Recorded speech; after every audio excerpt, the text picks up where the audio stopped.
story. So when I was about 9 years old, it was kind of a typical day. My brother and I were walking home, and when we arrived at home, we got to our back porch and we saw my 100-pound dog seizing on the back porch. He was always kept outside in like the springtime because he was a really big dog and he kind of had a streak of being destructive in the house.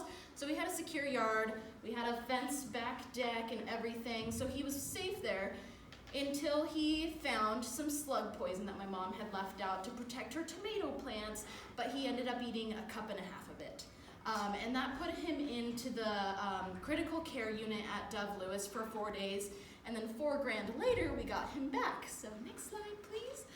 My family, my dad had actually just graduated from a bachelor's degree at Portland State, and so he had inherited this car as a present. It had been passed down in the family, and we ended up having to sell the car in order to pay for those costs. So had my family been more knowledgeable of, this was kind of welcoming a known toxin into your backyard.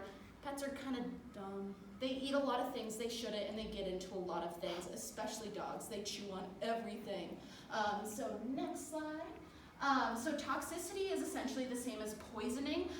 A lot of different things are toxic to pets, be it intended, like rodenticides, insecticides, known poisons, or be it's just something we have in our house.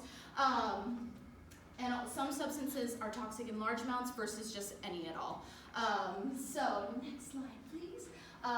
First off, let's start with dogs. They kind of get into a lot more things because they have duller, blunter teeth. They can chew a lot more open than cats with their fragile little teeth. So from veterinary partner articles, I found a bunch of different things that are toxic to dogs. This is also a great resource that you guys can use at home as pet owners to look into this on your own, because I'm not going to get super into detail, but a lot of different things like chocolate, we all know, grapes, a lot of us know, garlic and onions, lesser known, these all cause severe toxicity in pets, and they actually target the liver mostly, or the kidneys. NSAIDs, non-steroidal anti-inflammatory drugs, they cause acute liver toxicity. So a lot of these things are terrible for pets, and they can end up in very serious situations. E-cigarettes, and actually nicotine is actually very poisonous to pets. Marijuana is actually incredibly toxic to pets. THC specifically, you may hear a lot of things about pets and CBD in the news. As long as it's not THC, we can't comment on the other stuff legally. And then we've got things like xylitol and then known toxins. So on to cats next. Cats are, they get into a little bit of less things, but they have some more acute toxicities. Like lilies are insanely acutely toxic to livers. Pets can literally sniff a lily, get the pollen on their fur, and they can get into serious trouble and they need treatment. A lot of medications are toxic to pets, most specifically antidepressants and stimulant medications for like ADHD, those sort of things. And again, non-steroidal anti-inflammatory drugs. These really aren't good for anybody's liver. That's why they're used in moderation, because you can give them to pets. It's just very important you get it from a veterinarian. Essential oils. I encourage you guys to look more into the certain kinds, because there's a list of about 15 or so that is into investigation, but tea tree is kind of one of the most notable ones because it's used so very widely. And then we've got drugs like Frontline for dogs. Topical flea treatments for pets are extremely toxic to cats when they are intended for dogs. It can cause severe seizures. So that's pretty terrible. So on to the next slide. We've got the signs of toxicity. Toxicity sort of targets the body in 4 different ways. We've got kidney failure, liver failure, internal bleeding, and then gastrointestinal distress. These symptoms up here are kind of the things that we see. It depends on the toxin your pet's ingested and how much of when we see these. So if you have any of those and you see any of these concerning symptoms, like trust your gut. These are incredibly, all of these things are incredibly dangerous. These ones up here are kind of the more, if you're seeing these and you're not at the emergency hospital yet, you need to get there now. All of this is from the Small Animal Toxicology 2nd edition.